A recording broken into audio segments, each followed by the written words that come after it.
Okay, welcome to our video on proteins. Today's goals are to recognize that amino acids are the monomer of proteins, meaning that that's what they're made of. And also we want to describe the ways that proteins are used in the body. Okay, let's begin by talking a little bit about proteins and then eventually amino acids. Proteins are our most complicated molecules in living things. It's what we're made up of, and there are a bunch of different proteins that are necessary to manufacture an organism like ourselves, and each of those proteins is going to be a complex structure. Now, proteins are going to be made up of amino acids, and there are 20 different amino acids found in proteins. So if you think of it like letters in our alphabet, we can take the letters of our alphabet, put them together in a bunch of different combinations, and that's how we can make words, and put those words together is how we can make stories.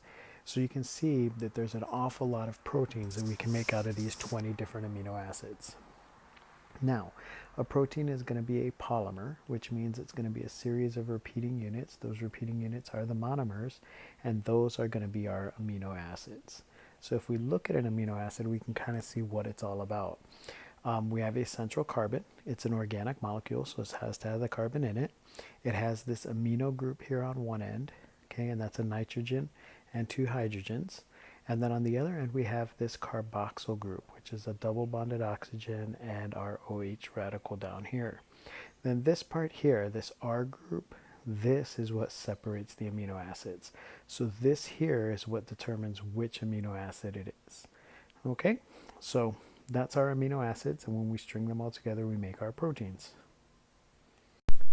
Now, how do we form these together? We call it, when we string these amino acids together, a peptide bond. So that's what we're going to look at. And in our example here, we have two amino acids. We have alanine and serine, and we're going to link them together and form a peptide bond. Now, if you remember back, we talked about something called dehydration synthesis. And look here, we're taking out a water molecule and we're joining these two together. So we're going through a dehydration synthesis reaction to make this peptide bond. Now, you can look here and we'll see that we have this oxygen and hydrogen radical here and this hydrogen here. These two are what's going to come together to form the water, and when it does, this carbon and nitrogen is going to join together, and that's what forms our peptide bond. So remember, that's going to be a dehydration synthesis reaction, and that's how we form our proteins.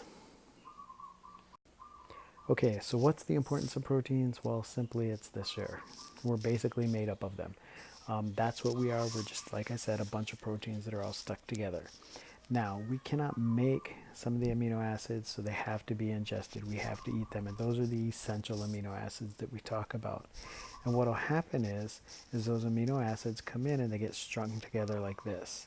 As they get strung together like this, they start to fold, and then we end up with these convoluted and complex structures like we see down here.